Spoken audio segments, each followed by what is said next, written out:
اعوذ باللہ من الشیطان الرجیم بسم اللہ الرحمن الرحیم 16واں پارہ سورہ طٰہٰ اور اس کی آیت نمبر 99 ہے۔ اللہ تعالی نے حضرت موسیٰ علیہ السلام کا قصہ بڑی تفصیل سے ارشاد فرمایا اور اس میں پھر خود کئی ایک چیزیں ارشاد فرما دی، مثلاً حضرت موسیٰ علیہ السلام کو رسالت کا ملنا، پھر ان کا فرعون کے پاس جانا، پھر اسی طرح وہاں پر جو لوگ جادو کرنے کے لیے اکٹھے ہوئے تھے ان پہ اللہ کا فضل اور اللہ تعالی کی جو مہربانی، پھر اس کے بعد تورات کے لیے حضرت موسیٰ علیہ السلام کا حاضری دینا اللہ تعالی کی خدمت پاک میں، اور اس کے بعد پھر کچھ ان لوگوں کا تذکرہ جن لوگوں نے بنی اسرائیل میں سے اس بچڑے کی عبادت کی، پھر سامری اور پھر حضرت ہارون علیہ السلام، ان کے متعلق حضرت موسیٰ علیہ السلام نے جو کچھ کہا، ان ساری چیزوں کے بعد اور اس بچڑے کے حشر کے بعد اب اللہ تعالی یہ بات ارشاد فرماتے ہیں کہ کذالک، یہ جتنے بیانات ہم نے کیے ہیں، یہ جتنی باتیں آپ کو بتائی ہیں، یہ ساری کی ساری ٹھیک ہمارے علم کے مطابق ہیں، اور اتنی بڑی چیزیں ہیں کہ ہمارا علم تھا جس نے یہ باتیں بتائیں، وگرنہ کوئی بھی ان باتوں کو بتا نہیں سکتا تھا۔ اور نقص علیک، ہم آپ پر یہ بیان کرتے ہیں، یہ بیان اس لیے کیے گئے کہ ایک تو اللہ تعالی نے فرمایا کہ من انباء ما قد سبق، جو کہ اس سے پہلے چیزیں گزر چکی، ہم نے وہ چیزیں بیان کی ہیں، سنائے ہیں ہم نے آپ کو یہ مختلف حالات ان لوگوں کے جو آپ سے پہلے گزر گئے، یعنی تاریخ میں ان لوگوں کے حالات سب نہیں ہیں، ساری تفصیلات نہیں ہیں، اور تورات میں اس کے متعلق جو چیزیں ملتی ہیں اس میں کمی بیشی ہو جانے کی وجہ سے ان میں فرق پڑ گیا ہے، اور یہ چیزیں ہم نے آپ کو دی ہیں بالکل ٹھیک، بلا کاست بلا کم و کاست، صاف اور واضح۔ اور یہ جتنی بھی چیزیں ہیں ان کی وجہ سے آپ کی نبوت اور صداقت پر اب دلائل جمع ہونا شروع ہو گئے، اور جو دلائل ہم نے پہلے دیے ہیں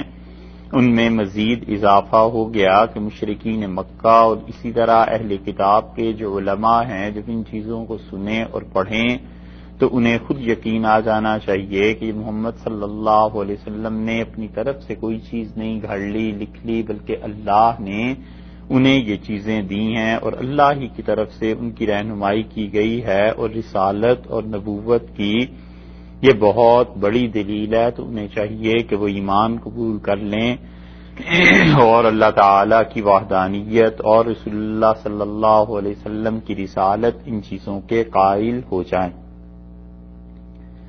اور آخر پہ یہ فرما دیا اس آیت کے کہ وَقَدْ آتَيْنَاكَ مِن لَّدُنَّا ذِكْرًا، اور ہم نے اپنے پاس سے آپ کو دیا ہے ذکر۔ تو ذکر سے مراد یہ ہے کہ یہ قرآن جو ہم نے نازل کیا ہے، یہ ہم نے اپنے پاس سے آپ کو دیا ہے،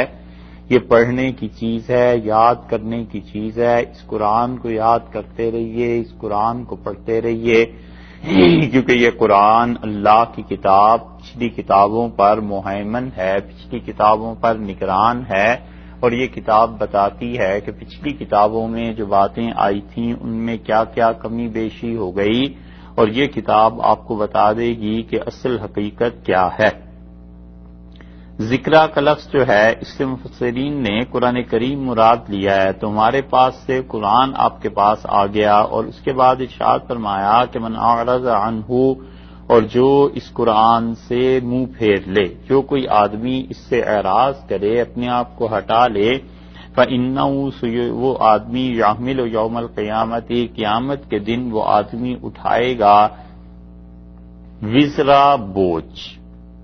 وزر کہتے ہیں بوجھ کو، اور یہ پہلے بھی لفظ گزر چکا ہے، تو اللہ تعالی نے فرمایا کہ من اعرض عنہ فإنہ یحمل یوم القیامت وزرا، اور جو کوئی آدمی اس قرآن سے منہ پھیر لے گا، یعنی اس قرآن کو نہ یاد کرے، نہ سمجھے، نہ سوچے، نہ پڑھے، تو وہ آدمی قیامت میں اس بوجھ کو اٹھا لے گا۔ اب اس قرآن سے جو آدمی منہ پھیرتا ہے، یہ مختلف لوگ ہیں جو اپنے اپنے درجے کے ہیں۔ ایک آدمی قرآن کے اعتقاد سے منہ پھیر لیتا ہے، قرآن کے یقین سے، اس کو اللہ کی کتاب ماننے سے ہی انکار کر دیتا ہے، تو اس انسان کو قیامت میں کفر اور شرک کا جو بوجھ ہے اٹھا کر اللہ کے سامنے لے جائے گا، اور پھر اسی کے مطابق اسے بوجھ اٹھانا پڑے گا۔ ایسے ہی ایک آدمی اعتقادی طور پر تو قرآن کو مانتا ہے لیکن زندگی گزار دی اور قرآن کو کبھی پڑھا نہیں، تو اسے جو گناہ ہوگا وہ اس کو لے کر اللہ کے حضور میں پیش ہوگا۔ یہاں جو آگے لفظ آ رہے ہیں وہ اللہ تعالی نے فرمائے ہیں 101 نمبر آیت میں کہ خالدین فی، وہ ہمیشہ ہمیشہ اس میں رہے گا، تو اس سے معلوم ہوتا ہے کہ یہاں یحمل یوم القیامت وزرا کا مطلب یہ ہے کہ اس انسان نے عارض عنہ قرآن سے منہ پھیرا تو یہ کوئی کافر ہے جو قرآن کو مانتا ہی نہیں ہے، کیونکہ ہمیشہ ہمیشہ کا عذاب تو انہی کو ہوگا، تو اس لیے ارشاد فرما دیا ہے اس کے متعلق۔ باقی جو اس کے بعد جتنے کم درجے کا ہے اسی درجے کا عذاب اسے دیکھنا پڑے گا۔ مثلا ساری زندگی قرآن کو پڑھا ہی نہیں تو اللہ کی طرف سے اس پہ جو پکڑ ہوگی وہ بھی ایک الگ چیز ہے۔ اسی طرح اس نے قرآن کو پڑھا اور سمجھا نہیں کہ اللہ کی کتاب کیا کہتی ہے، تو اس انسان کو اس کے نہ سمجھنے پہ جو خدا کی ناراضگی اور اللہ کی طرف سے عتاب مول لینا پڑے گا وہ ایک الگ چیز ہے۔ ہاں اللہ اسے اپنی رحمت سے معاف فرما دے تو یہ اس کا اپنا فیصلہ ہے۔ اسی طرح کسی انسان نے قرآن کو پڑھا اور سمجھا اور اس کے بعد قرآن پر عمل نہیں کیا، تو یہ عمل نہ کرنا جو ہے یہ اس کے لیے بہت بڑی گمراہی کی بات ہے کہ اس نے خدا کی کتاب کو نہیں مانا، یعنی عملی طور پر نہیں مانا۔ تو یہ سب چیزیں اپنے اپنے درجے کی ہیں، اس لیے ارشاد فرما دیا ہے کہ فَإِنَّهُ يَحْمِلُ يَوْمَ الْقِيَامَةِ وِزْرًا، یہ آدمی اٹھائے گا قیامت کے دن بوجھ، یعنی گناہ اس پہ لدے ہوئے ہوں گے۔ اور اسی معنی میں وہ رسول اللہ صلی اللہ علیہ وسلم نے ایک حدیث میں ارشاد فرمایا کہ اپنے قریش کے متعلق، اپنے کنبے اور قبیلے کے متعلق آپ نے فرمایا ایسے نہ ہو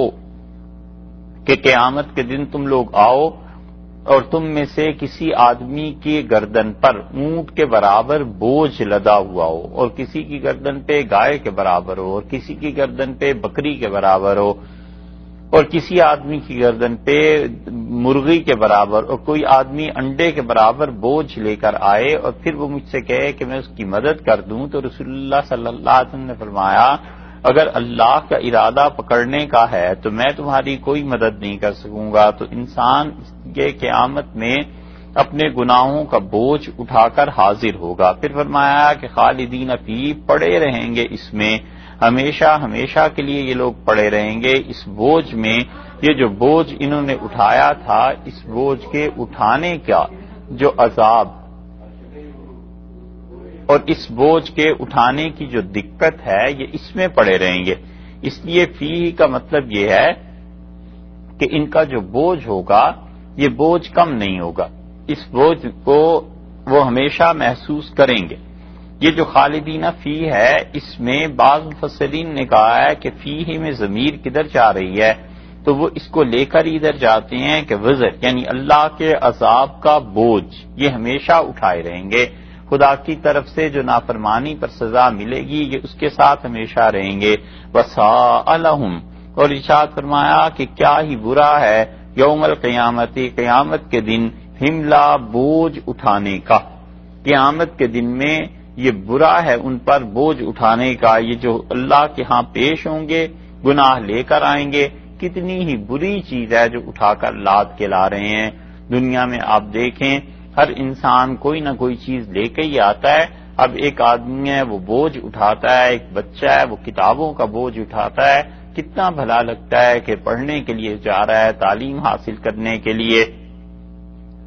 ایک آدمی اپنے گھر کے لیے سبزی یہ چیزیں اٹھا کر لاتا ہے تو لوگ کہتے ہیں کہ ٹھیک ہے یہ اپنے گھر کی ضروریات پوری کر رہا ہے، اور ایک آدمی ہے جو کوڑا کرکٹ لاتا ہے تو لوگ کہتے ہیں گورنمنٹ نے ڈیوٹی لگا دی تھی لہذا یہ کر رہا ہے۔ تو اٹھانے والے لوگ مختلف چیزیں اٹھاتے ہی ہیں۔ قیامت میں جس چیز کو اٹھا کر یہ لائے گا وہ اللہ کا عذاب ہے، وہ اس کے عوض میں اسے خدا کی پکڑ اور گرفت ملے گی، اور اس کی وجہ یہ ہے کہ اس انسان نے اس خدا کی کتاب پر توجہ نہیں دی۔ اگر وہ قرآن پڑھتا ہوتا، پڑھاتا ہوتا، یا کم سے کم اسے سمجھ کے خود ہی عمل کرتا، تو وہ اللہ کے ہاں نیکیاں لے کے آتا، اللہ کے ہاں اچھی طرح پیش ہوتا۔ اس لیے اس آیت کو شروع ہی اس سے پچھلی مرتبہ پیچھے سے فرمایا تھا، سبھی آیت کو، کہ من عارض عنہ، جو اس قرآن سے منہ پھیر لیتا ہے، فإنہ یحمل یوم القیامۃ وزرا، وہ قیامت کے دن بوجھ لے کر آئے گا، خالدین فی، اس بوجھ میں وہ لوگ پڑے رہیں گے، وساء لہم یوم القیامۃ حملا، اور کتنی بری چیز ہے جس کا یہ بوجھ اٹھا کر لائے ہیں، یعنی لائے بھی تو کیا، اللہ کی نافرمانی، لائے بھی تو کیا، قرآن پاک سے منہ پھیر لینا، لائے بھی اللہ کے سامنے تو کیا لائے، وہ یہ کہ قرآن کو چھوڑ کے فضول کاموں میں مصروف ہو گئے۔ بس یہ سوچنے کی بات ہے کہ اللہ تعالی زندگی میں کبھی بھی موقع دے اپنی کتاب کو پڑھنے کا، سمجھنے کا، سننے کا، تو اس کی قدر انسان کو کرنی چاہیے، سمجھنا چاہیے کہ اللہ کی رحمت، اس کی مہربانی میرے شامل حال ہو گئی کہ اس نے اپنے کلام کو سمجھنے کی توفیق دی۔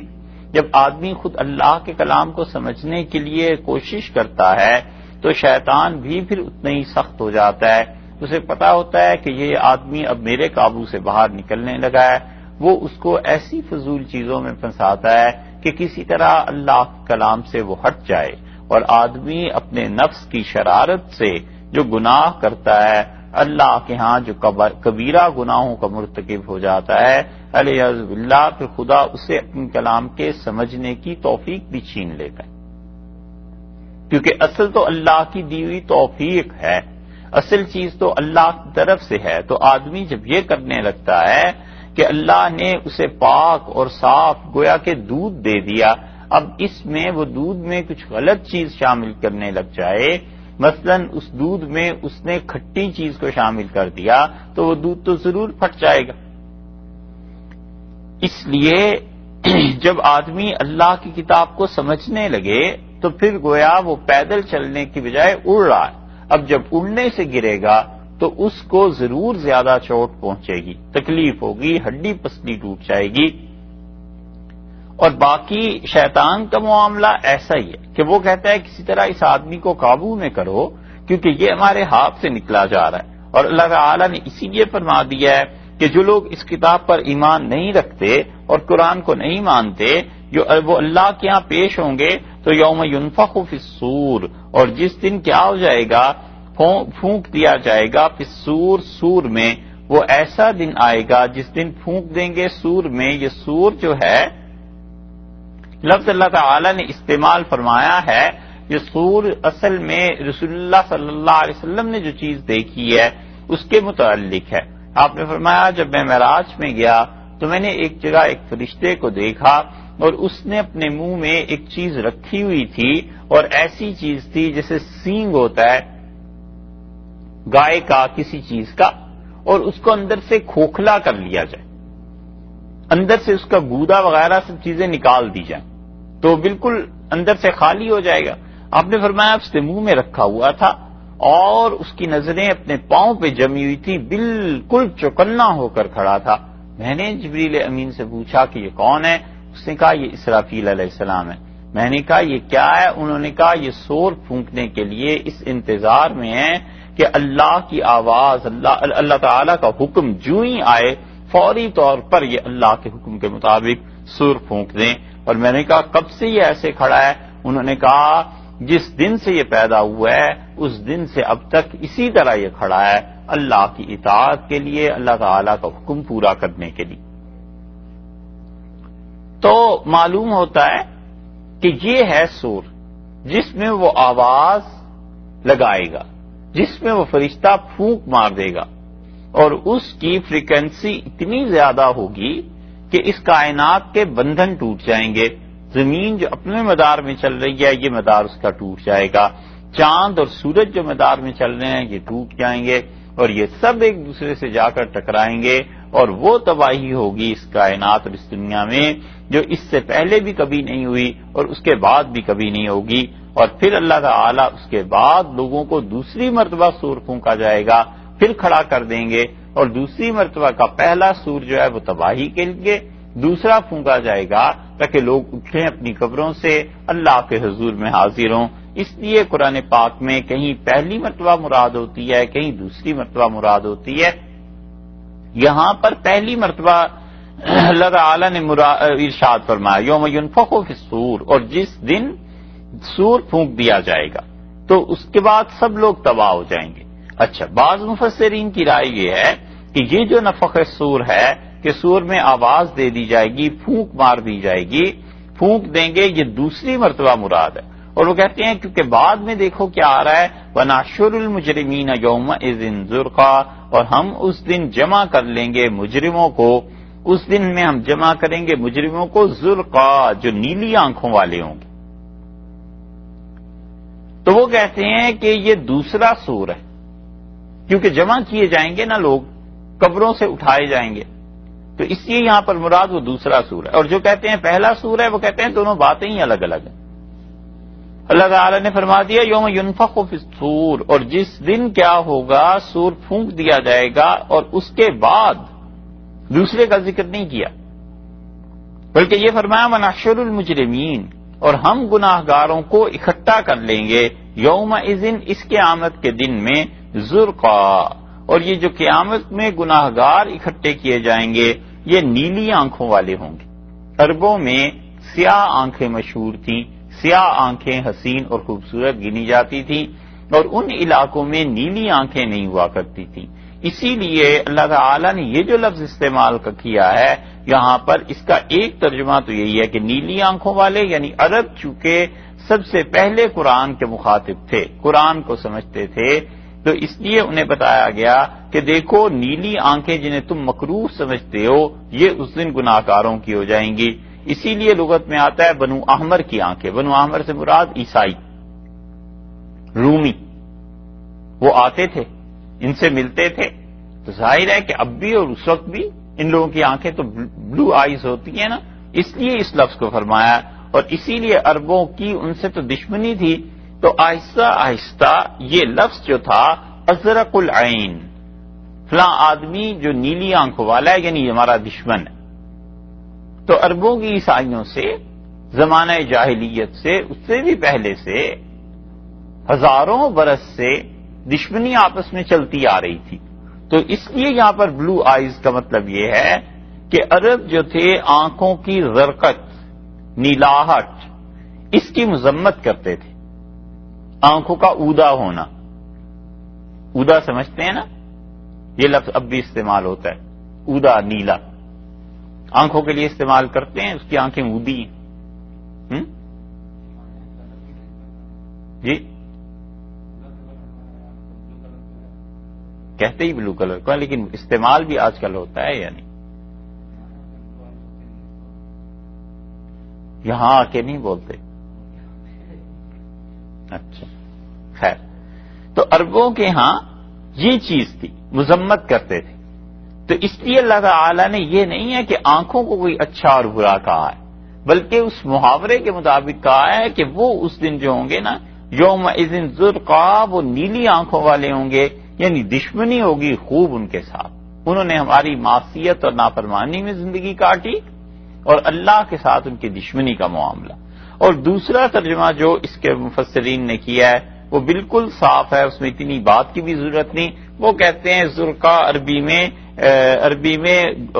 اندھے کے لیے استعمال ہوتا ہے، وَنَحْشُرُ الْمُجْرِمِينَ يَوْمَئِذٍ زُرْقًا، اور قیامت کے دن ہم ان گناہگاروں کو اندھا کر کے اٹھائیں گے، اندھا کر کے جمع کریں گے۔ اب اندھے سے اگر ترجمہ مراد لیا جائے نابینا سے، تو پھر اتنی لمبی کلر کی بحث کی ضرورت ہی نہیں، تو دونوں ترجمے مل جائیں گے اور دونوں ہی ترجمے درست بھی ہیں۔ اللہ تعالیٰ نے یہ جو فرمایا ہے کہ یہاں پر کہ انہیں اندھا اٹھایا جائے گا، ایک جگہ اللہ تعالیٰ نے فرمایا ہے کہ وہ ہمارا یہ جو حشر کا میدان دیکھیں گے تو وہ گھبرائیں گے، یہ چیزیں، یہ جتنے بھی مختلف حالات آتے ہیں، اصول کی بات یہ ہے کہ اللہ تعالیٰ نے ان سب حالات کو ارشاد فرمایا ہے، بیان کیا ہے مختلف جگہوں کے متعلق، مختلف زمانوں کے متعلق۔ ایک جگہ آیا ہے وہ سب کچھ بھول جائیں گے، ایک جگہ آیا ہے وہ کسی کو پہچانیں گے ہی نہیں، ایک جگہ آیا ہے کہ وہ ایک دوسرے سے کہیں گے کہ کیا بات ہوئی، ایک دوسرے سے باتیں کریں گے۔ یہ سب احوال جو مختلف ہیں، لوگ کہتے ہیں کہ اللہ تعالیٰ نے قرآن میں کہیں یہ کہا ہے، کہیں یہ کہا ہے، کہیں یہ کہا ہے، تو یہ ساری کی ساری چیزیں مختلف حالات ہیں کافروں کے۔ یعنی ایک وقت ان پر آئے گا جب وہ اندھے بھی ہوں گے، ایک وقت آئے گا جب انہیں آنکھیں دے دی جائیں گی اور وہ اللہ تعالیٰ کے سامنے پیش کیے جائیں گے، پھر ایک وقت آئے گا جب وہ حشر کے میدان کو دیکھیں گے تو گھبرائیں گے اور کہیں گے کہ ہم نے تو شرک کیا ہی نہیں، ہم تو خدایا تیرے ساتھ کسی کو شریک کرتے ہی نہیں تھے۔ اور پھر اللہ تعالیٰ جب انہیں دلائل دے گا اور شواہد اور گواہیاں پیش ہوں گی، پھر مان جائیں گے کہ ہم شرک کرتے تھے۔ اور پھر وقت آئے گا جب وہ جہنم کو دیکھیں گے اور کانپیں گے، اور ایک وقت ایسا بھی آ جائے گا جب وہ گواہی دیں گے کہ وہ جہنم ہی میں پھینکے جانے کے قابل ہیں۔ یہ سب حالات جو ہیں بظاہر آپس میں ایک دوسرے سے ٹکراتے ہوئے نظر آتے ہیں، لیکن سب کی حقیقت اتنی ہی ہے کہ اللہ تعالیٰ نے مختلف جگہوں کا بیان کیا ہے، مختلف زمانوں کا بیان کیا ہے کہ وقت آئے گا، اتنا لمبا دن ہے 50,000 برس کا، کبھی یہ کیفیت آئے گی، کبھی یہ کیفیت آئے گی، کبھی یہ حال ہوگا، کبھی یہ حال ہوگا۔ تو ارشاد فرمایا یہ اندھے اٹھائے جائیں گے۔ آپ دیکھیے ان کا بنیادی جرم کیا ہے، وہ یہ کہ خدا کی کتاب کو نہیں پڑھا۔ اوپر آ گیا نا کہ اللہ تعالیٰ کی کتاب آئی ان کے پاس، انہوں نے اس سے نصیحت حاصل نہیں کی۔ یتخافتون، اور کیا ہوگا اس دن آپس میں سرگوشیاں کر رہے ہوں گے۔ یتخافتون، چپکے چپکے ایک دوسرے کے کان میں بات کرنا، سرگوشیاں کرنا، چپکے چپکے بات کر رہے ہوں گے۔ یتخافتون بینہم، آپس میں چپکے چپکے کہیں گے، الا بستم، نہیں رہے ہو تم دنیا میں، الا عشرا، مگر 10 دن رہے ہوں گے، بس دنیا میں 10 دن گزارے ہیں، اور 10 دن کی زندگی تھی، اور اس کے عوض میں آج دیکھو یہاں کیا ہو رہا ہے، کیسی سزائیں مل رہی ہیں۔ ایک ترجمہ تو یہ ہے، اور دوسرا ترجمہ یہ کیا گیا ہے کہ یتخافتون بینہم، آپس میں چپکے چپکے ایک دوسرے سے بات کریں گے، کہیں گے الا بستم الا عشرا، یہ قبر میں جو رہے ہو نا، تو یہ تو 10 دن قبر میں گزرے ہیں بس۔ تو ہولناکیاں دیکھ کے حشر کی اور تباہیاں دیکھ کے ان لوگوں کا حال ایسا ہو جائے گا کہ کہیں گے 10 دن، اس سے زیادہ نہیں رہے۔ اب قبر میں 10 دن رہے ہیں، دنیا میں 10 دن رہے ہیں، کہیں بھی رہے ہیں، کما کر کیا لائے؟ دیکھنا تو یہ ہے۔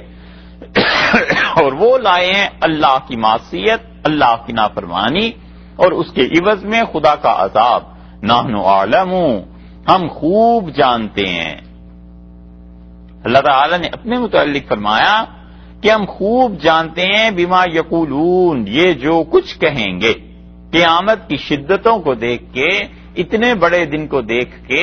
یہ کہیں گے دنیا میں 10 دن رہے، یا یہ کہ اس کے مقابلے میں دنیا میں تو قبر میں ہم 10 دن رہے۔ نحن اعلم بما یقولون، ہم خوب جانتے ہیں جو کچھ کہ یہ آپس میں کہیں گے۔ اذ یقولو، جب کہے گا امثلہم، ان میں امثلہم طریقتاً، ان میں جو سب سے زیادہ اچھا اندازہ کرنے والا تھا، ہیں کافر ہی سارے، باتیں ہو رہی ہیں نا چپکے چپکے، کتنے دن رہے ہو؟ 10 دن قبر میں، دنیا میں۔ اللہ تعالیٰ نے ہم خوب جانتے ہیں، اذ یقول امثلہم طریقتاً، جب ان میں سب سے اچھا اندازہ کرنے والا آدمی بولے گا، اچھی راہ والا کہے گا الا بستم، تم نہیں رہے ہو الا یوما، مگر ایک دن رہے ہو، ایک دن سے رہنا تو کچھ نہیں ہوا۔ دنیا میں رہنا اتنا نظر آئے گا کہ گویا ایک دن رہے۔ اللہ تعالیٰ نے بتا دیا کہ دیکھو نحن اعلم بما یقولون، ہم خوب جانتے ہیں جو چپکے چپکے ایک دوسرے کے کانوں میں باتیں کر رہے ہیں نا، دنیا میں بھی ایسے ہی تھے نا، کہ ان کا خیال تھا ان کا رب انہیں دیکھ ہی نہیں رہا۔ دنیا میں بھی یہی حرکتیں تھیں کہ غافل تھے، گویا اللہ ان کی بات سن ہی نہیں رہا۔ جو کچھ بھی منصوبے بناتے ہیں، خدا کو ان منصوبوں کی خبر ہی نہیں ہے، وہاں پہنچ کے بھی باتیں آپس میں کر رہے ہیں۔ اللہ تعالی نے بتا دیا یہ چپکے چپکے کہنا ہم سے نہیں چھپتا، ہم خوب جانتے ہیں کہ بات کیا ہو رہی ہے۔ ان میں جو بہترین اندازہ لگانے والا تھا اس نے کہا الا بستم الا یوما، مگر یہ کہ تو ہم لوگ رہے ہیں ایک دن، اور یہ جو ایک دن ارشاد فرمایا ہے یہ زیادہ صحیح بات اللہ نے کہی ہے، کیونکہ قیامت کے دن میں جو اتنا لمبا ہوگا اور جو اتنے مصائب ہوں گے اس میں، یہ 1 اور پورے 50,000 کی نسبت، یہ زیادہ صحیح ہے بنسبت 10 اور 50,000 کی نسبت کی، کیونکہ ریشو میں اب پرسنٹیج لگا لیں نا اس کی،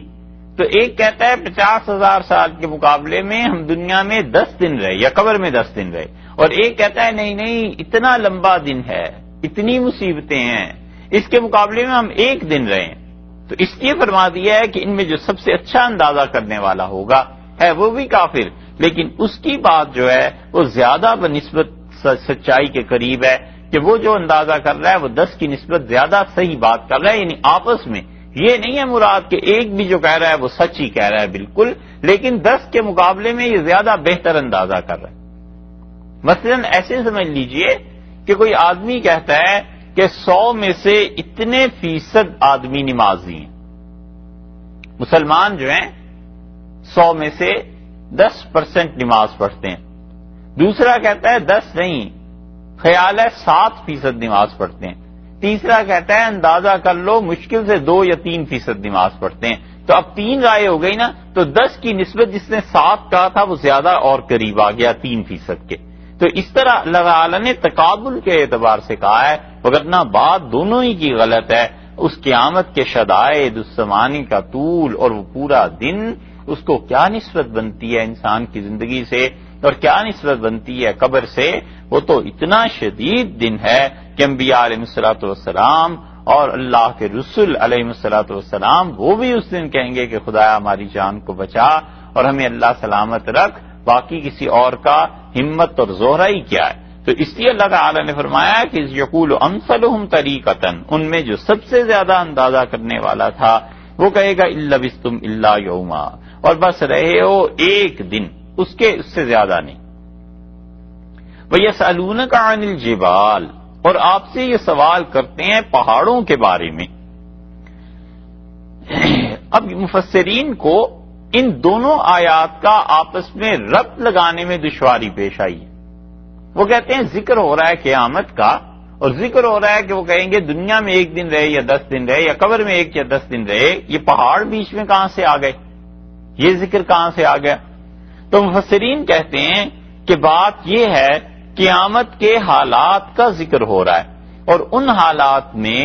پہاڑوں کا کیا ہوگا۔ قبیلہ بنو ثقیف کے ایک آدمی نے رسول اللہ صلی اللہ علیہ وسلم سے سوال کیا، یہ ان مفسرین کی رائے ہے جو اس روایت کو ذکر کرتے ہیں۔ وہ کہتے ہیں کہ اس نے کہا آپ بار بار ہمیں قیامت کا بتاتے ہیں، یہ اتنے بڑے بڑے پہاڑوں کا اس دن کیا ہوگا؟ تو اللہ تعالیٰ نے قیامت کے حالات کا بیان کیا کہ جو لوگ اس قرآن کو نہیں مانتے تھے وہ بوجھ اٹھا کر لائیں گے، پھر اس کے ساتھ ساتھ یہ بھی فرما دیا کہ قیامت کے دن یہ اندھے خدا کے حضور میں پیش ہوں گے اور یہ آپس میں چپکے باتیں کر رہے ہوں گے، اور یہ پہاڑوں کا پوچھتے ہیں، ہم یہ بھی بتا دیتے ہیں کہ اس دن پہاڑوں کا کیا ہوگا۔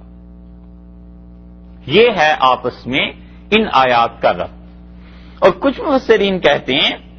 کہ وَيَسْأَلُونَكَ عَنِ الْجِبَالِ، اور یہ لوگ آپ سے دریافت کرتے ہیں پہاڑوں کے بارے میں سو، اور وہ کہتے ہیں اس روایت کے ذکر کے علاوہ وہ کہتے ہیں جو فا کا لفظ آیا ہے نا جواب میں، سو ایسے ہوگا، تو یہ تو ہوا کرتا ہے فا عربی میں بھی اردو میں بھی سو، کہ کوئی بات ہوتی ہے پھر اس پہ نتیجہ مرتب کرنے کے لیے کہتے ہیں سو ایسے ہو گیا۔ وہ آدمی جا رہا تھا، بارش ہو رہی تھی اور کیچڑ میں اس نے پاؤں رکھا، سو اس نے گرنا ہی تھا۔ تو یہ جو سو کا لفظ ہے وہ گویا ساری چیز پہلے ہو گئی، اس کے بعد اس پہ نتیجہ یہ مرتب ہوا کہ وہ گرا اور اس کی ہڈی ٹوٹ گئی۔ تو اس لیے وہ مفسرین کہتے ہیں کہ وَيَسْأَلُونَكَ عَنِ الْجِبَالِ، اور اگر یہ آپ سے سوال کریں، وہ کہتے ہیں یہ سوال حقیقت میں نہیں ہے، بلکہ کافر جو تھے ان کے تعجب کے بارے میں ہے کہ قیامت کا جب آپ انہیں ذکر کریں گے تو وہ آپ پر مختلف سوالات کریں گے، کہیں گے زمین کا کیا ہوگا، آسمان کا کیا ہوگا، ہم مجرم آپ کہتے ہیں ہمیں، ہمارا کیا ہوگا، اچھا ان پہاڑوں کا کیا ہوگا، مختلف سوالات کریں گے نا۔ تو وَيَسْأَلُونَكَ عَنِ الْجِبَالِ، بالفرض وہ دریافت کر لیں، یعنی ہنسی اور مذاق اڑانے کے لیے کہ آپ جو کہتے ہیں کہ قیامت آئے گی تو اتنے بڑے بڑے پہاڑ یہ مکہ کے، آخر ان کا کیا ہوگا؟ تو اگر یہ آپ سے مذاق کریں نا اور آپ سے پوچھیں فَقُلْ يَنْسِفُهَا رَبِّي، آپ کہیے میرا پروردگار انہیں ریزہ ریزہ کر دے گا، ٹکڑے ٹکڑے ان کے ہو جائیں گے، یہ ساری چیزیں ان کے ساتھ پیش آئیں گی۔ تو گویا دوسری گروہ مفسرین کا اور دوسری رائے ان کی یہ ہوئی کہ یہ اللہ تعالی نے فرضیت کی بنیاد پہ کہا ہے کہ فرض کر لیں، قیامت کا تو ہم ذکر کر ہی رہے ہیں، فرض کیجئے ان میں کوئی گروہ ایسا ہے جو یہ کہتا ہے کہ قیامت میں ہوگا، ان پہاڑوں کا کیا ہوگا؟ وَيَسْأَلُونَكَ عَنِ الْجِبَالِ، آپ سے پوچھیں اگر فرض کیجئے پہاڑوں کے بارے میں، فَقُلْ يَنْسِفُهَا رَبِّي، کہہ دیجئے کہ میرا پروردگار تو انہیں پہاڑوں کا حال تو یہ ہے کہ بکھیر دے گا، نصفا اڑا دینا، ذرہ ذرہ ریزہ ریزہ کر کے اللہ تعالیٰ انہیں اڑا دے گا۔ ینصف کا لفظ یہاں آیا ہے اور پھر اسی کے متعلق بعد میں بھی نصفا کا لفظ بھی آیا ہے، تو یہ ینصفھا ربی نصفا، میرا پروردگار بکھیر کر انہیں پھر نصفا ریزہ ریزہ کر دے گا، اور یہ سارے پہاڑ جو ہیں بکھیر دے گا خدا انہیں اور اڑا دے گا۔ اسی طرح کی آیت وہ بھی آئی ہے کہ اللہ تعالی نے فرمایا ہے کہ کل فراش المبثوث، اور تم دیکھو گے ان کو کل عہن المنفوش، جیسے کہ پتنگے اڑتے ہیں اور جیسے کہ روئی کے گالے اڑتے ہیں، ایسی ان چیزوں کی حالت ہو جائے گی، پہاڑوں کے متعلق، زمین کے متعلق، ایسی چیزوں کے متعلق۔ اور یہ لفظ جو ہے نصفا نصوف سے نکلا ہے، اور نصوف کہتے ہیں اس اونٹ کو جو گھاس کو چرتے ہوئے کھاتے ہوئے جڑ سے اکھیڑ دے، کہ وہ اتنی زور سے منہ کو ان کانٹوں میں یا جو چیز بھی وہ کھا رہا ہے اس میں پھنسائے کہ جب وہ منہ اٹھائے اپنا اونٹ تو وہ اکھڑ جائے زمین سے چیز۔ اور اسی معنی میں فرس گھوڑا، اس کے لیے بھی نصوف کا لفظ استعمال ہوتا ہے کہ اس کے سم جو ہیں وہ اتنے تیزی سے زمین پہ پڑیں کہ زمین کو اکھاڑ کر غبار اس کا اوپر آ جائے، زمین اکھڑ جائے اور مٹی دھول اڑنے لگے، اس معنی میں نصوف اس کو کہتے ہیں۔ اور اسی لیے نصفہ کے معنی ہے کسی چیز کو بکھیر کر اڑا دینا، اور نصفہ کے معنی ہے جلا ہوا سیاہ پتھر، کسی پتھر کو آگ لگ جائے یا آگ میں ڈال دیں یا اس پہ آگ جلائی جائے تو وہ آگ کے اثر سے سیاہ ہو جاتا ہے، اس پتھر کو کہتے ہیں۔ اور اسی لیے نصیف سین سے پیشانی پہ جو شکن پڑ جاتی ہے نا اس کے لیے استعمال ہوتا ہے۔ تو گھاس کو جڑ سے اکھیڑ دینے والا اونٹ وہ، یا یہ کہ ایسا گھوڑا جو زمین کو اکھاڑ کر اس سے غبار اڑا دے، یہ ساری چیزیں آتی ہیں۔ اور عقبۃ النصوف یعنی وہ گھاٹی جس کو عبور کرنا بہت ہی دشوار ہو، تو پہاڑ کھودنا، پہاڑ اکھیڑنا، برابر کر دینا، ریزہ ریزہ کر کے اڑا دینا، خاک بنا دینا پہاڑوں کی، وہ یہاں پر مراد ہے کہ اللہ تعالی نے فرمایا کہ فَقُلْ يَنْسِفُهَا رَبِّي نَصْفًا، ان سے کہیے کہ میرا پروردگار تو ٹکڑے ٹکڑے کر دے گا، بکھیر دے گا، اڑا دے گا ان پہاڑوں کو، فَيَذَرُهَا، اور پھر اللہ تعالی نے ارشاد فرما دیا پھر اس کے بعد کیا ہوگا، پھر کر کے چھوڑے گا کان صفصفا، زمین کو اللہ کر دے گا کان صفصفا، بالکل چٹیل میدان بنا دے۔ کان صفصفا، کان کے معنی ہے نرم ہموار زمین، جو نشیب کی زمین ہوتی ہے وہ، اور کان وہ جو پہاڑوں اور ٹیلوں سے دور جو زمین ہوتی ہے اسے کہتے ہیں کان۔ تو اللہ تعالی نے کان کا لفظ ارشاد فرمایا تو اس کا مطلب یہ ہے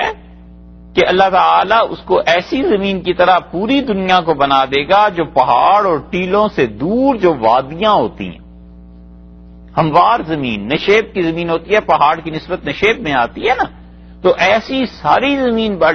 بن جائے گی اور پہاڑ جو ہیں انہیں اللہ تعالیٰ ریزہ ریزہ کر دے گا. اسقان کی جمع قیعان ہے کہ سب چٹیل میدان ہو جائیں گے. اور سفسفہ ایسی ہموار زمین جس کے سارے اجزاء آپس میں برابر ہو گئے.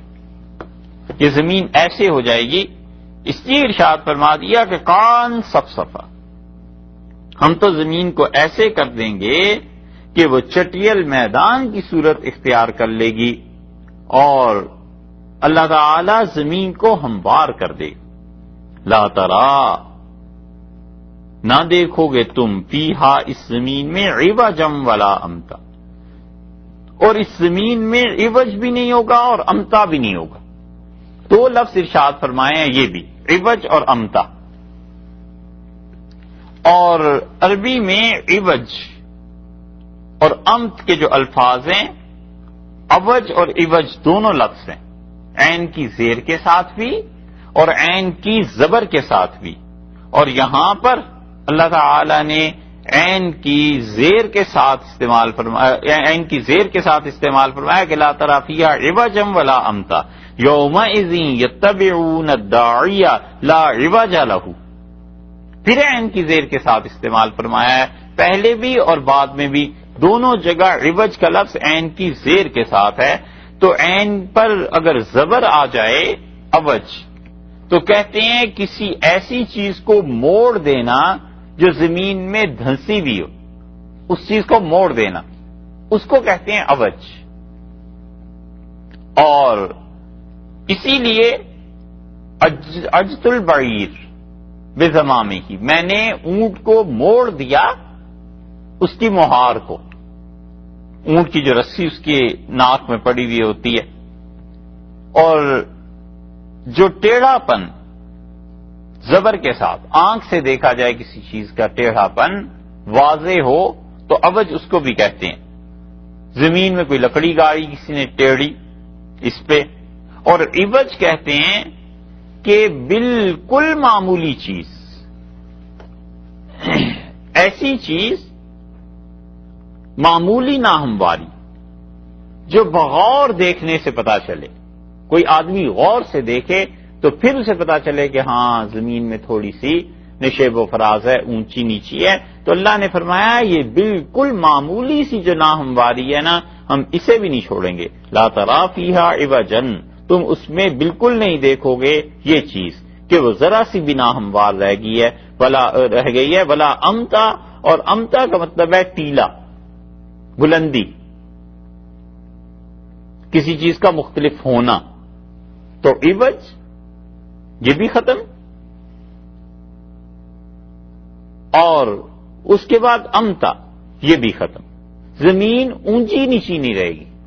بالکل اسے صاف کر دیں گے. ایسی اونچی نچائی اس کی نکال دیں گے کہ کوئی غور سے دیکھے گا تو اسے پھر بھی نہیں پتا چل سکے گا. اللہ اس زمین کو صاف کھینچ دے گا. پہاڑوں کا پہلے ذکر آ گیا تھا کہ پہاڑوں کو تو ہم ذرہ ذرہ کر دیں گے، اڑا دیں گے. اب زمین رہ گئی تھی، زمین کا حال یہ ارشاد فرما دیا کہ لا تری فیہا عوجا ولا امتا. اور زمین کو تم دیکھو تو بغور دیکھنے سے بھی تمہیں محسوس ہی نہیں ہوگا کہ زمین میں عوجن کوئی ٹیڑھا پن ہے، ولا امتا، اور نہ اس زمین پر کوئی ٹیلا باقی رہے گا. پروردگار ساری زمین کو ہموار کر دے گا. یومئذ، یہ ایسا دن ہوگا قیامت کا، یتبعون الداعی، جس دن پیچھے دوڑیں گے پکارنے والے کے. کون پکارے گا؟ یہ حضرت اسرافیل علیہ الصلوۃ والسلام، اللہ کو وہ فرشتہ جو سور پھونکے گا اس کی آواز پہ یتبعون الداعی، لوگ اس کی آواز کے پیچھے چل پڑیں گے. اور پکارنے والے کی آواز پر، پکارنے والے کی جو آواز ہے اس آواز پر یہ دوڑ پڑیں گے. لا عوج لہ، اور وہ آواز ایسی ہے پکارنے والے کی، ٹیڑھی نہیں ہے، اس کی آواز سیدھی سیدھی صاف آواز سنائی دے گی. اس کی آواز کوئی بات ٹیڑھی نہیں ہے، وہ تو سیدھے سیدھے اٹھ کے اللہ کے حضور میں پہنچنا ہے. یہ ہے وہ سور. دوسرا، پہلا جو پھونکا گیا تو پہاڑ سارے اڑ گئے،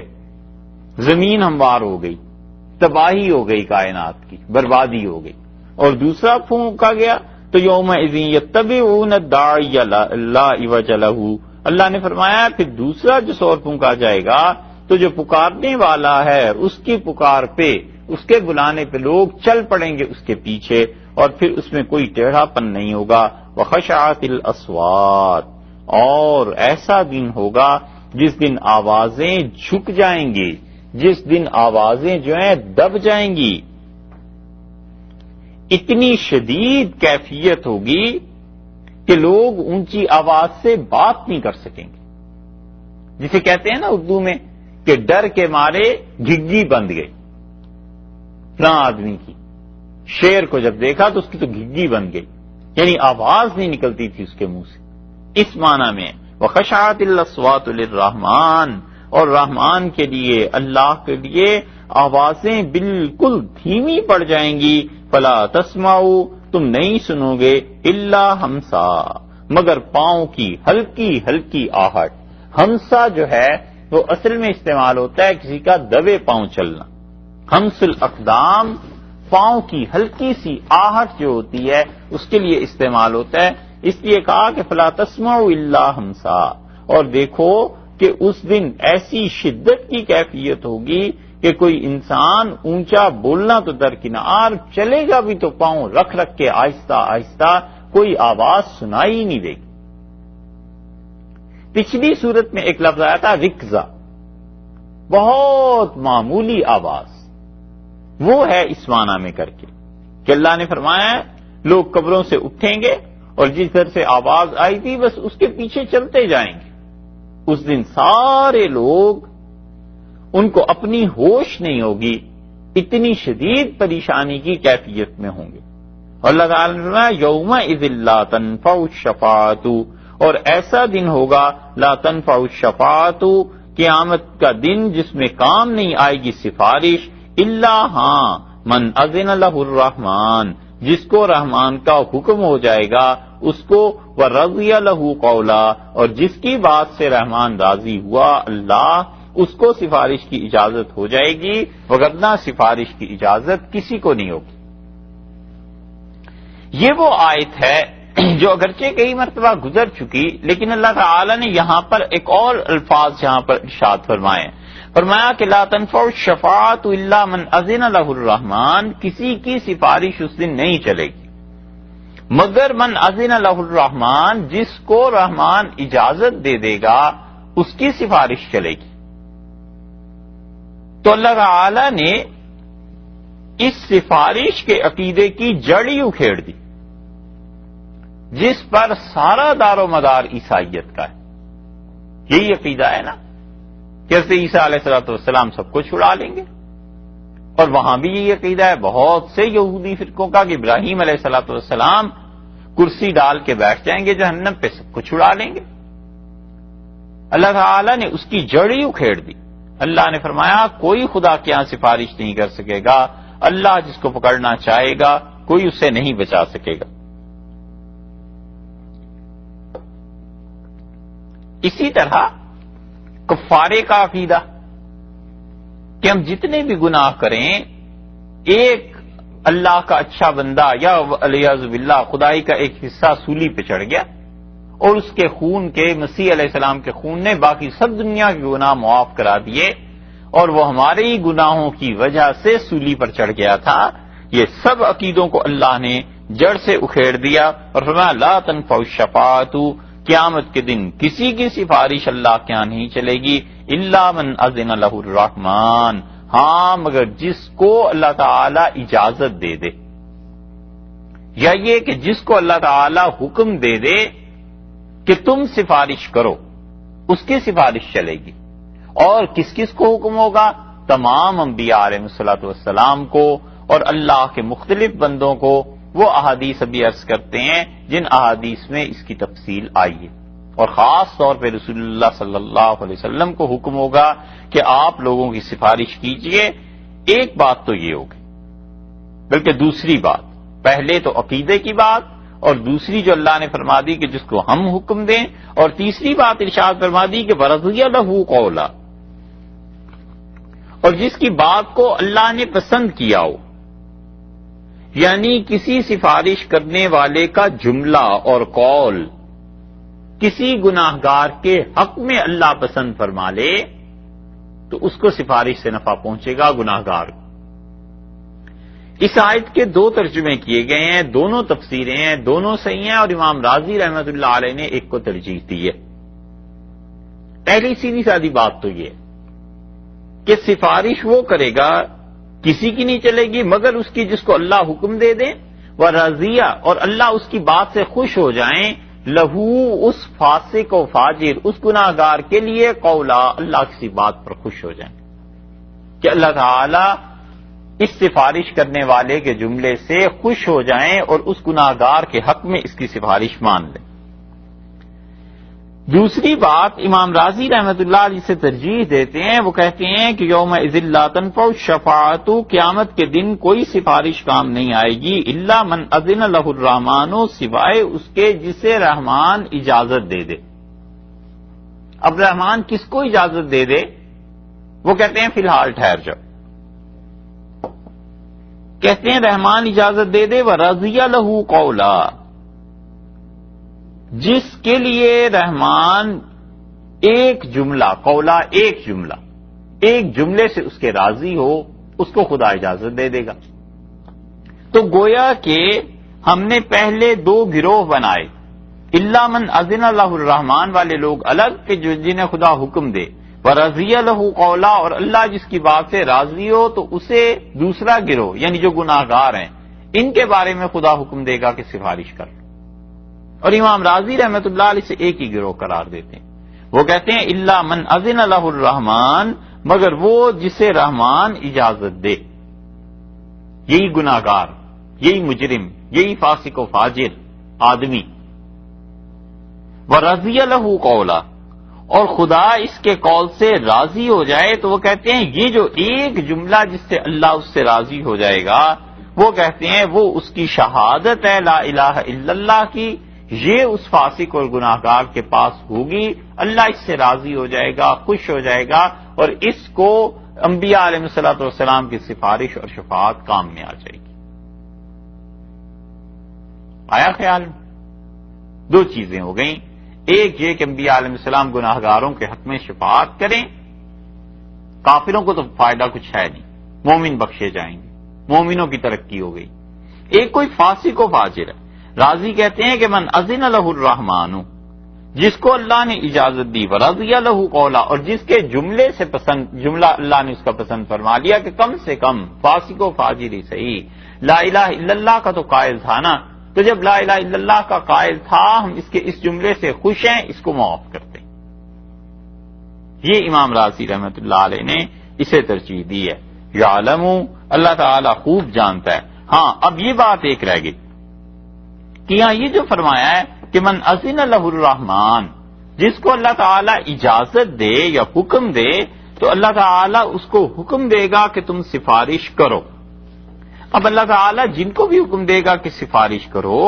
یہ کون لوگ ہیں؟ حدیث میں اس کی تفصیلات آئی ہیں، اور رسول اللہ صلی اللہ علیہ وسلم نے مختلف جگہوں پر ارشاد فرمایا ہے کہ کن کن لوگوں کو اللہ کی جانب سے حکم دیا جائے گا کہ وہ سفارش کریں۔ حضرت عثمان رضی اللہ عنہ کی روایت مسند احمد میں آئی ہے، اور رسول اللہ صلی اللہ علیہ وسلم نے فرمایا قیامت کے دن سب سے پہلے انبیاء علیہ السلام سفارش کریں گے اللہ کے ہاں، اور پھر شہداء سفارش کریں گے جو شہید ہو گئے، اور اس کے بعد آپ نے فرمایا مؤذن سفارش کریں گے، اذان دینے والے۔ اسی لیے رسول اللہ صلی اللہ علیہ وسلم نے ان اذان دینے والوں کی بڑی تعریف کی، اور آپ نے فرمایا تم میں سے جو آدمی 12 برس تک مسلسل اذان دیتا رہے اس کے لیے جنت کی گواہی دو۔ ایک جگہ آیا ہے کوئی آدمی 7 برس تک 5 وقت اذان دیتا رہے،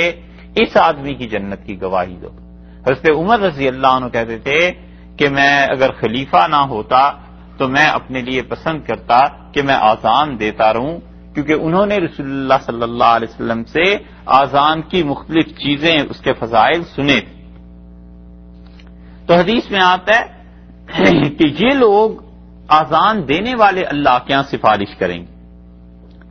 اسی طرح سے ابو سعید خدری رضی اللہ عنہ کی روایت آتی ہے کہ رسول اللہ صلی اللہ علیہ وسلم میری امت میں سے بعض افراد ایسے ہیں جو ایک جماعت کے لیے سفارش کریں گے اور اللہ ان کی سفارش کو قبول کر کے ان گناہگاروں کو معاف کر دے گا۔ تو مطلب یہ ہوا کہ وہ جماعت جو ہوگی وہ اللہ کے اتنے قریبی بندوں کی ہوگی کہ خدا تعالی ان کی بات کو مان جائیں گے اپنے فضل سے اور اپنے کرم سے۔ مسند احمد میں حضرت بریدہ رضی اللہ عنہ کی روایت آتی ہے کہ رسول اللہ صلی اللہ علیہ وسلم نے فرمایا اس زمین پر جتنے درخت ہیں اور جتنے پتھر ہیں اتنی بڑی تعداد میں اللہ کے ہاں سفارش کروں گا لوگوں کے لیے کہ میری امت کے گناہگار اللہ انہیں معاف فرما دے اور اللہ تعالیٰ انہیں معاف کر دے گا۔ حضرت بریدہ رضی اللہ عنہ کی روایت میں یہ آیا۔ ایسے ہی رسول اللہ صلی اللہ علیہ وسلم کے علاوہ کیا چیزیں سفارش کریں گی؟ حدیث میں آتا ہے کہ عبداللہ ابن عمر رضی اللہ عنہ کہتے ہیں مسند احمد میں ہی کہ رسول اللہ صلی اللہ علیہ وسلم نے فرمایا قیامت کے دن روزہ اور قرآن آدمی کی سفارش کریں گے، اور روزہ کہے گا کہ میرے پروردگار میں نے اسے روک دیا تھا کہ اپنی خواہشات کو پورا کرے، اور قرآن کہے گا کہ اللہ میں نے اسے روک دیا تھا کہ اپنی نیند پوری کرے، تو میری سفارش اس گناہگار کے بارے میں سن لے، اور اللہ تعالیٰ ان روزے کی اور قرآن کی سفارش ان لوگوں کے حق میں قبول کر لیں گے جن لوگوں کے لیے ان دونوں نے شفاعت کی۔ اور رسول اللہ صلی اللہ علیہ وسلم نے بتایا کہ قرآن کی اور اسی طرح روزے کی سفارش اللہ کے یہاں قبول ہو جائے گی۔ حضرت ابو امامہ رضی اللہ عنہ کی روایت بھی آتی، انہوں نے کہا کہ رسول اللہ صلی اللہ علیہ وسلم نے فرمایا ایک شخص جو نبی نہیں ہوگا لیکن عربوں کے قبیلہ مضر سے ہوگا، ربیہ اور مضر، اور نہیں یہ فرمایا ابو امامہ رضی اللہ عنہ کی روایت میں کہ ایک شخص جو نبی نہیں ہوگا وہ میری امت کے گناہگاروں کے لیے سفارش کرے گا، اور جتنے لوگ ربیہ اور مضر کے قبائل میں پائے جاتے ہیں بہت بڑی تعداد کے اعتبار سے تھے، آپ نے فرمایا اتنے گنہگاروں کو وہ اکیلا آدمی جنت میں لے جائے گا، اللہ کے ہاں سفارش کرے گا۔ حضرت انس رضی اللہ عنہ کی روایت بھی آتی ہے، انہوں نے بتایا کہ نبی کریم صلی اللہ علیہ وسلم نے ارشاد فرمایا کہ قیامت کے دن دوزخ والوں کی صفیں بنا دی جائیں گی اور ان کے پاس ایمان والے گزریں گے، اور دوزخ کی صفوں میں سے ایک شخص کسی کامل مومن کو دیکھے گا جسے وہ دنیا میں پہچانتا تھا، اور وہ اسے کہے گا کہ تم فلاں آدمی ہو، کہے گا ہاں، تو کہے گا تمہیں یاد ہے تم نے فلاں فلاں کاموں میں مجھ سے مدد مانگی تھی، کہے گا بالکل ایسے ہی تھا، تو وہ پھر اس سے کہے گا کہ میری سفارش کر لو، اور پھر وہ اللہ کے حضور میں اس کی سفارش کرے گا، اور رسول اللہ صلی اللہ علیہ وسلم نے فرمایا مومن کی سفارش مومن کے حق میں قبول کر لی جائے گی، اور اللہ تعالیٰ اسے معاف کر دے گا، دوزخ والوں سے نکال کے جنت والوں میں خدا اسے شامل کر دے۔ اس سے معلوم ہوتا ہے کہ شفاعت جو ہے وہ صرف رسول اللہ صلی اللہ علیہ وسلم ہی کے لیے نہیں، امت میں اور لوگوں کو بھی دی جائے گی۔ ہاں وہ شفاعت کبریٰ، خود یہ لفظ بتاتا ہے کہ شفاعت چھوٹی بھی ہے اور بڑی بھی، شفاعت کبریٰ یعنی بہت بڑی شفاعت رسول اللہ صلی اللہ علیہ وسلم کی، وہ ایک اس موقع پہ ہوگی جب لوگوں کا حساب کتاب نہیں ہو رہا ہوگا، اور دوبارہ پھر اس کے بعد رسول اللہ صلی اللہ علیہ وسلم کی شفاعت ہوگی، تو دو شفاعتوں کا یہ حق اللہ نے انہیں دیا ہے، ان کے لیے رکھا ہے۔ بہت سی احادیث میں یہ بات آئی۔ مسند احمد میں حضرت شرحبیل رضی اللہ عنہ کی روایت آتی ہے، اور صحابہ رضی اللہ عنہ کی، انہوں نے کہا کہ رسول اللہ صلی اللہ علیہ وسلم نے فرمایا قیامت کے دن بچوں سے کہا جائے گا کہ تم معصوم جانے ہو، تم جنت میں چلے جاؤ، اور وہ کہیں گے کہ پروردگار ہم اس وقت جائیں گے جب ہمارے والدین بھی جنت میں چلے جائیں، اور اللہ تعالیٰ پھر کہے گا کہ تم جنت میں چلے جاؤ، اور اللہ باوجود علم کے اپنے فرشتوں سے کہے گا کہ کیا وجہ ہے، میں نے انہیں کہا ہے جنت میں چلے جاؤ، تو میں دیکھ یہ رہا ہوں کہ میری بات کو نہیں مان رہے، جنت میں نہیں جا رہے، تو بچے کہیں گے کہ اللہ ہمارے باپ اور ہماری ماں اور ہمارے آباء و اجداد ان کو بھیج دے، تو اللہ تعالیٰ فرمائیں گے کہ اچھا تم بھی چلے جاؤ اور اپنے ماں باپ کو بھی لے جاؤ۔ تو بچوں کی شفاعت جو بچپنے میں دنیا سے چلے گئے، انتقال ہو گیا، ان کی شفاعت ان کے ماں باپ کے بارے میں سنی جائے گی۔ اور رسول اللہ صلی اللہ علیہ وسلم نے اسی لیے یہاں تک ارشاد فرمایا کہ جو بچہ ایسا ہے کہ پورا نہیں بنا تھا، اور آپ نے فرمایا علی رضی اللہ عنہ کی روایت آئی ہے ابن ماجہ میں کہ رسول اللہ صلی اللہ علیہ وسلم فرمایا جو بچہ بھی پوری طرح بنا نہیں تھا اور اسی حالت میں ابارشن ہو گئی، اس کی ماں کو تکلیف پیش آ گئی، تو اس کے ماں باپ کو جو گناہ گار تھے دوزخ میں بھیجا جائے گا، اور اس سے کہا جائے گا کہ اے ناتمام بچے، اپنے رب سے جھگڑنے والے، یہ بحث کرے گا اللہ سے اور کہے گا پروردگار مجھے جنت میں جو بھیجا ہے تو میرے ماں باپ کو بھی یہاں بھیج دے۔ یعنی اللہ تعالیٰ اس کی تخلیق کو کامل کر دیں گے، جیسی بھی شکل و صورت اس کی ہوگی، لیکن وہاں اسے پورا جسم دے دیا جائے گا اور اللہ تعالیٰ اسے جنت میں بھیجیں گے، اور پھر وہ جھگڑے گا اللہ سے، اللہ ہی جانتا ہے وہ جھگڑا کیسا ہوگا۔ اور رسول اللہ صلی اللہ علیہ وسلم نے جو فرما دیا ہے تو اس کا مطلب ہے وہ بحث کرے گا اللہ تعالیٰ سے، گویا کہ اصرار کرے گا اور کہے گا اے پروردگار میرے ماں باپ کو بھی جنت میں بھیج دے۔ اور پھر رسول اللہ صلی اللہ علیہ وسلم فرمایا اللہ کہیں گے وہ بچہ جو پورا نہیں ہوا اور وہ بچہ جو مجھ سے بحث کرتا ہے، مجھ سے جھگڑنے والا ہے، چلا جائے اور ماں باپ کو جہنم سے نکال لے اور وہ انہیں گھسیٹے گا جہنم سے اور جنت کی طرف لے جائے گا، اس کی شفاعت بھی اس کے ماں باپ کے حق میں سنی جائے۔ اس لیے بہت مرتبہ زندگی یہ معاملہ پیش آتا ہے، بہت سے لوگوں کو پیش آتا ہے۔ سوچنے کی بات ہے کہ زندگی تو گزر ہی جاتی ہے، لیکن اس میں بھی کتنا اجر اور کتنا ثواب اور اللہ کے ہاں کتنی اچھی چیزوں کی بشارت رسول اللہ صلی اللہ علیہ وسلم نے دی ہے۔ اسی طرح عبداللہ ابن عمر رضی اللہ عنہما کی روایت میں آیا ہے رسول اللہ صلی اللہ علیہ وسلم نے ان کے متعلق بھی یہ ارشاد فرمایا۔ عبداللہ ابن عمر رضی اللہ عنہما کہتے ہیں کہ آپ نے فرمایا اپنے متعلق کہ جس نے میری قبر کی زیارت کی اس کے لیے میری شفاعت کرنا واجب ہو گئی، یعنی میں ضرور اس کی شفاعت کروں گا۔ تو رسول اللہ صلی اللہ علیہ وسلم کی قبر مبارک کی زیارت مدینہ منورہ میں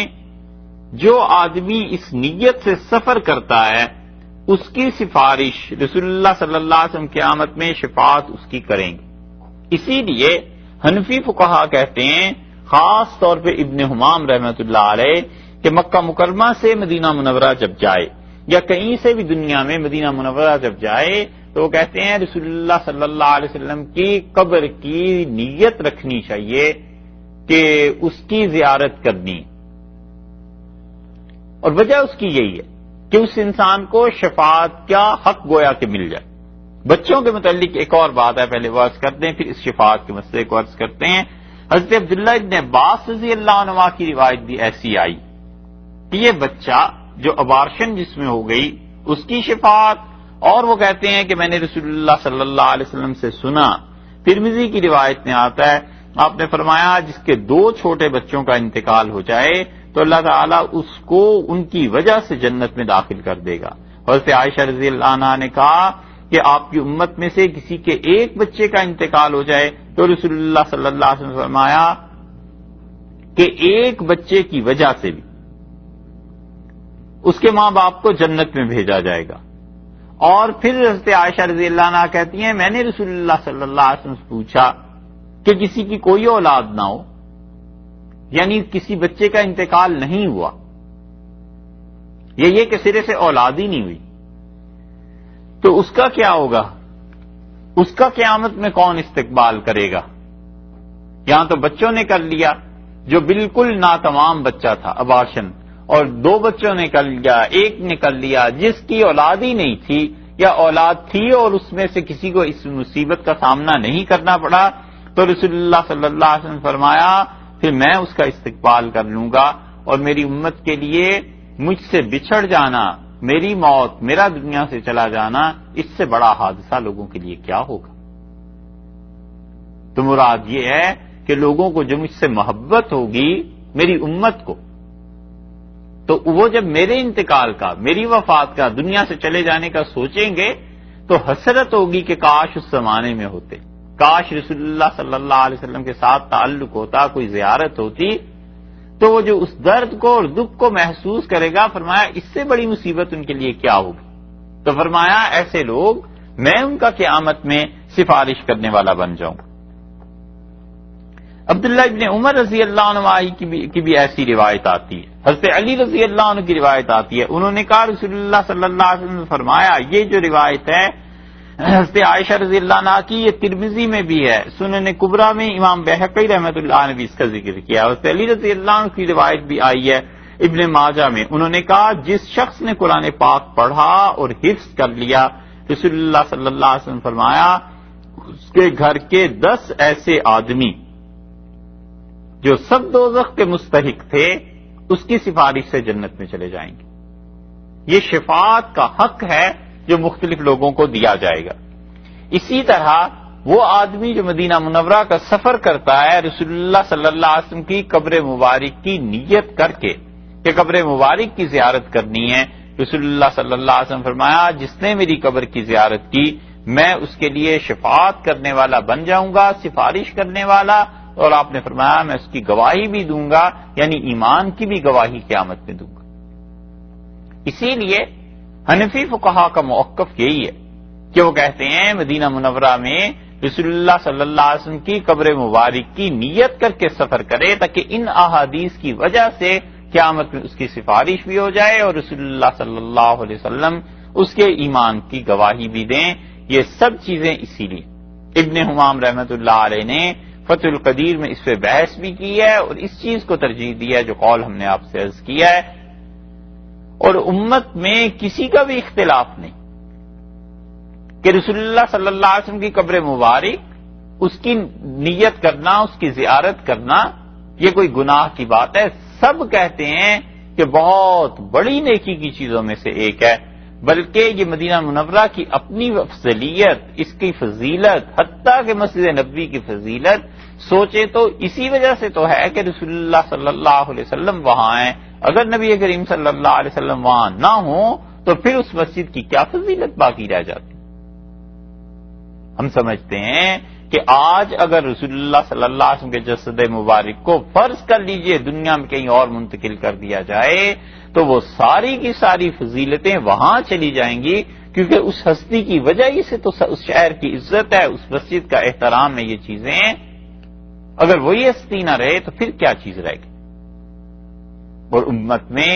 کسی نے اس کا انکار نہیں کیا تھا۔ ابن تیمیہ رحمۃ اللہ علیہ نے اس مسئلے پہ لکھا ہے، اور شیخ نے جن چیزوں میں غلطی کی ہے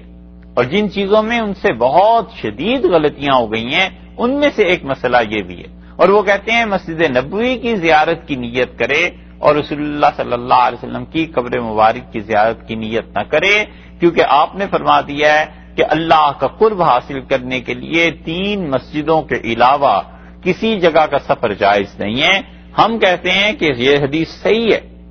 ٹھیک ہے، رسول اللہ صلی اللہ علیہ وسلم نے فرمایا کہ اگر تم اللہ کا قرب حاصل کرنا چاہتے ہو تو 3 مسجدوں کے علاوہ کہیں سفر نہ کرنا،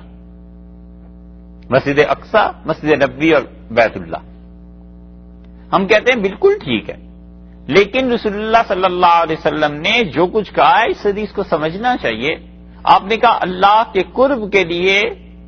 اونٹوں پر کجاوے نہ کسے جائیں، سفر کا اہتمام نہ کیا جائے مگر 3 مسجدوں کی طرف۔ فقہا کہتے ہیں کہ اس کا مطلب یہ ہے کہ یہ 3 مسجدیں ہیں، باقی کوئی ایسی مسجد نہیں ہے، کیونکہ ایک ہی چیز کی جب آپ ایکسیپشن دیتے ہیں تو اسی کی کیٹیگری سے ایکسیپشن دیتے ہیں نا، اس کے علاوہ تو کسی چیز سے ایکسیپشن نہیں دیتے۔ ایک آدمی کہتا ہے کہ یہ ساری چیزیں آپ رکھ لیں اور اس میں سے مثلا وہ یہ کہتا ہے کہ سارے یہ سبزی خرید کے لایا، وہ کہتا ہے یہ سبزی رکھ لیں اور اس میں سے پیاز مجھے دے دیں. تو وہ جو سبزیوں کا ذکر ہے تو پیاز ایک سبزی ہے نا، اب ایکسپشن جو اس نے کی گئی یہ مجھے دے دیں، تو وہ سبزیوں میں سے ہی ایک سبزی کا کہہ رہا ہے. وہ یہ تو نہیں کہے گا کہ یہ سارے جوتے رکھ لیں اور اس میں سے پیاز مجھے دے دیں. سوچنے کی بات ہے کہ جوتوں کی جنس ہی الگ ہے، پیاز چیز ہی الگ ہے، وہ سبزی ہے اور یہ پہننے کی چیز ہے. اسی طرح رسول اللہ صلی اللہ علیہ وسلم کا یہ فرمانا کہ کسی مسجد کی طرف سفر نہ کیا جائے مگر 3 مسجدیں، تو مطلب یہ کہ دنیا بھر کی مسجدوں میں یہ 3 مسجدیں ایسی ہیں جن کی فضیلت میں تمہیں بتا رہا ہوں، مسجد اقصیٰ کی اور بیت اللہ کی اور مسجد نبوی کی. باقی اور کسی مسجد کو ایسی فضیلت حاصل نہیں ہے. رسول اللہ صلی اللہ علیہ وسلم کی قبر مبارک کا معاملہ بیچ میں کہاں سے آ گیا؟ قبر تو اس ضمن میں آتی ہی نہیں.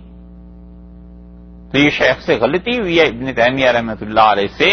اور ان کے زمانے میں بھی ان کی مخالفت اسی بات پر کی گئی، اور جو اس معاملے میں ان کے مخالفین تھے جنہوں نے دلائل دیے تھے وہ حق پر تھے. ہمیں شیخ بڑے اچھے لگتے ہیں، عزیز ہیں، مگر حق اس سے زیادہ عزیز ہے، سچائی اس سے زیادہ عزیز ہے. اور ابن تیمیہ رحمۃ اللہ علیہ کا یہ جو مسلک تھا بعد کے لوگوں نے بھی اپنایا ہے، بعد کے لوگوں نے بھی اسے لکھا ہے، لیکن اصل پھر وہیں جا کے لوٹ جاتی ہے کہ شیخ ابن تیمیہ رحمۃ اللہ نے چونکہ لکھا تھا اس لیے بعد والوں نے اس بات کو لیا ہے، وگرنہ امت میں ائمہ اربعہ اس بات پر متفق ہیں کہ رسول اللہ صلی اللہ علیہ وسلم کی قبر مبارک کے لیے سفر کیا جائے اور نبی کریم صلی اللہ علیہ وسلم پہ وہاں پر جا کے سلام پیش کیا جائے. ابن تیمیہ رحمۃ اللہ علیہ کے رد میں اس زمانے میں سبکی نے بھی لکھا. سبکی 2 ہیں، ایک ان کے والد ہیں وہ بھی سبکی ہیں، ایک بیٹے ہیں یہ بھی سبکی ہیں، اور دونوں ہی بڑے پائے کے بزرگ ہیں، بڑے پائے کے مصنف ہیں، بڑی کتابیں اچھی اچھی انہوں نے لکھی ہیں. سبکی کی کتاب طبقات الشافعیہ پڑھنے سے تعلق رکھتی ہے، 12 جلدوں میں اب چھپ گئی ہے، پہلے 9 جلدوں میں چھپی تھی. دریا ہے علم کا. انہوں نے ابن تیمیہ رحمۃ اللہ علیہ کا رد لکھا ہے، لیکن بات یہ ہے کہ سبکی رحمۃ اللہ علیہ اور یہ شیخ عبدالحق صاحب محدث دہلوی رحمۃ اللہ علیہ دونوں اپنے مقامات کے باوجود، بلند مقام کے باوجود، ہمیں ان سے مناسبت نہیں ہوئی، اس لیے ہم ان کے حوالے بھی کم دیتے ہیں. شیخ عبدالحق صاحب محدث دہلوی رحمۃ اللہ علیہ کو پڑھا بھی ہے، ان کے حوالے اس لیے کم آتے ہیں یا ان کا کم ذکر کرتے ہیں کہ انہوں نے حضرت مجدد الفسانی رحمۃ اللہ علیہ کے خلاف لکھا ہے. تو جتنی محبت اور تعلق حضرت مجدد رحمۃ اللہ علیہ سے ہے ہم جب بھی ان کی بات پڑھتے ہیں سنتے ہیں تو یاد آتا ہے کہ شیخ عبدالحق صاحب نے بڑی زیادتی کی، اتنی زیادتی کی انہوں نے حضرت مجدد رحمۃ اللہ علیہ پہ کہ ان کے متعلق بہت کچھ لکھا اور پھیلایا، یہاں تک کہ مولانا غلام علی صاحب رحمۃ اللہ علیہ جیسے سنجیدہ آدمی، اور جن کو کسی سے لڑائی جھگڑے کی تو کیا، کسی سے اللہ کی یاد کے علاوہ کسی چیز سے تعلق ہی کچھ نہیں تھا، ان جیسے آدمی نے ایک جگہ لکھا ہے کہ شیخ عف اللہ عنک، عبدالحق صاحب اللہ آپ کو معاف کرے، یہ کیا سب جھوٹ ہے جو آپ نے حضرت مجدد رحمۃ اللہ علیہ کے متعلق بولا ہے. اور ایک یہ تقی الدین سبکی ہیں، کتاب ان کی بڑی اچھی ہے، بہت کچھ لکھا ہے انہوں نے، لیکن ابن تیمیہ رحمۃ اللہ علیہ کو ایک جگہ گالی دی ہے بالکل، اور یہ لکھا ہے کہ یبن الفاعلہ، بدکار عورت کا بیٹا. تو یہ جب ہم نے پڑھا اس کے بعد جی سے اتر گئے کہ علمی اختلافات الگ چیز ہیں، لیکن یہ کیا تک بنتی ہے اس قسم کے جملے لکھنے کی. یہ اس لیے کہہ رہے ہیں کہ آپ لوگ جب پڑھیں گے، جب آپ کا مطالعہ اور علم بڑھے گا تو ایسی چیزیں سامنے آئیں گی. لیکن سبکی اور شیخ عبدالحق صاحب رحمۃ اللہ علیہ دونوں کی عزت اور احترام کے باوجود دل چونکہ مائل نہیں ہوتا نا، اس لیے ہم کہتے ہیں ہم معذور، کہ انہوں نے ابن تیمیہ کو، اور انہوں نے حضرت مجدد کو رحمۃ اللہ علیہما اتنے سخت الفاظ سے یاد کیا ہے، حیرت ہوتی ہے کہ کوئی تک بنتی ہے بھائی، آدمی اپنے مخالفوں سے بات کرتا ہے، رد لکھتا ہے، بالکل ٹھیک ہے علمی طور پہ، لیکن اتنے سخت جملے کسی کو کہنا اور اس کے ماں باپ کو گالیاں دینے لگ جانا، یہ کون سی شرافت کی بات ہے؟ اللہ معاف کرے سب کو۔ تو شیخ نے ابن تیمیہ رحمۃ اللہ علیہ نے یہ جو لکھا ہے نا رسول اللہ صلی اللہ علیہ وسلم قبر اطہر کے متعلق، ہم نے اس کو نہیں مانا، یعنی حنفی فقہا نے اس کو نہیں مانا، اور وہ کہتے ہیں کہ یہ ان کی بات درست نہیں ہے۔ تو رسول اللہ صلی اللہ علیہ وسلم کی شفاعت جو ہے اس پہ متعدد احادیث آئی ہیں، اور حضرت صلی اللہ علیہ وسلم نے بتایا ہے کہ کون کون شفاعت قیامت میں کریں گے اور کون کون لوگ ہیں جو اس شفاعت کے مستحق ٹھہرائے جائیں گے اور کن کن لوگوں کی معافی ہوگی۔ اتنی احادیث جو آپ کے سامنے پیش ہوئی، ایک کام کی بات آپ کو بتائیں، مشکات کا نام سنا ہے نا حدیث کی کتاب، اس میں ایک روایت آئی ہے، حضرت ابو دردہ رضی اللہ عنہ کہتے ہیں کہ رسول اللہ صلی اللہ علیہ وسلم نے فرمایا، جس شخص نے میری امت کو میری 40 احادیث پہنچائیں جو دین سے متعلق تھیں، تو اللہ تعالی اس کو قیامت میں اس طرح سے اٹھائے گا کہ وہ فقیہ گنا جائے گا، اور آپ نے فرمایا میں اس کی شفاعت کروں گا، میں اس کی سفارش کروں گا۔ اس حدیث پہ عمل کرنا چاہیے، یہ کام کرنے کے ہیں، کوئی ٹاپک آدمی لے لے، علم ہے، ایمان ہے، تقوی ہے، ادب ہے، ماں باپ کی خدمت ہے، نماز ہے، روزہ ہے، زکوٰۃ ہے، ہزاروں ٹاپکس، اور حدیث کی جو صحیح کتابیں ہیں نا، ان میں سے 40 احادیث آپ خود نکال لیجئے، اور آپ کے لیے تو آسان ہے بھائی، آپ تو پڑھے لکھے لوگ ہیں، انٹرنیٹ پہ ڈال لیں، بھیج دو دنیا میں کسی کو، تو یہ 40 احادیث آپ نے جمع کر لی اور امت کو آپ نے سکھایا علم، تو اس حدیث میں انشاءاللہ آپ کا بھی حصہ ہوگا، کیونکہ رسول اللہ صلی اللہ علیہ وسلم نے یہ کہیں نہیں کہا کہ عربی پڑھا لکھا ہو تو یہ ہو وہ، یہ فرمایا ہے کہ 40 میری باتیں اس نے امت کو پہنچا دی جو دین سے متعلق تھی، میری ان 40 باتوں کی اس نے روایت کر دی، تو 2 بشارتیں دیں، آپ نے فرمایا قیامت میں فقہا میں سے اٹھایا جائے گا، یعنی جنہیں دین کی گہری سمجھ تھی، اور ساتھ ہی یہ بھی ارشاد فرما دیا کہ میں اس کی شفاعت کروں گا۔ شعب الایمان میں امام بہقی رحمۃ اللہ علیہ نے، اور مشکات میں بھی یہ روایت آئی ہے، المطالب العالیہ میں حافظ ابن حجر اسقلانی رحمۃ اللہ علیہ نے یہ روایت لکھی۔ تو کوئی سا ٹاپک لے لیجئے اور اس میں 40 احادیث کو جمع کر دیجئے اور ڈال دیں پھر سے انٹرنیٹ میں کہیں بھی، وہ تو پھر چلتی رہتی ہے نا، ڈاک ایسے ہی ای میل ہوتی رہتی ہے،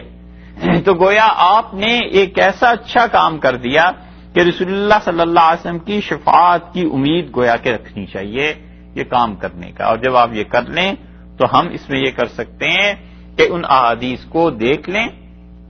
اور آپ سے ذکر کیا جا سکتا ہے کہ اس حدیث سے یہ بات ثابت ہو گئی، اس حدیث سے یہ پتا چلا، اس حدیث سے یہ پتا چلا، وہ 40 50 100 جملے آپ اپنی طرف سے اس میں ایڈ کر دیں کہ اس حدیث سے میں یہ معلوم ہوتا ہے، بس وہ تو اور اچھی ہو گئی اور تشریح ہو گئی۔ یہ دین کا ایک کام ہے جو کرنے کا ہے، اس لیے ہر دور میں حتیٰ کہ ہمارے اساتذہ تک وہ حضرات 40 احادیث جمع کرتے تھے اور چہل حدیث کے عنوان سے وہ چھپا دیتے تھے کہ یہ 40 حدیثیں ہیں، کیونکہ رسول اللہ صلی اللہ علیہ وسلم نے فرمایا نا، تو ہر کسی نے اس پہ عمل کیا۔ شاہ ولی اللہ صاحب رحمۃ اللہ نے عمل کیا،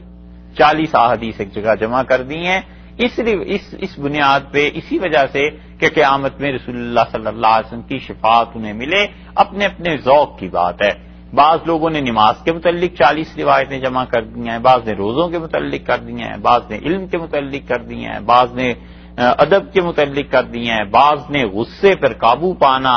اپنے آپ کو برے اخلاق سے محفوظ رکھنا، اس پہ کر دی ہیں، بعض نے علم پہ کر دی ہیں۔ کسی بھی ٹاپک پہ جو کرے گا اسے رسول اللہ صلی اللہ علیہ وسلم کی شفاعت میں قیامت میں حصہ ملے گا۔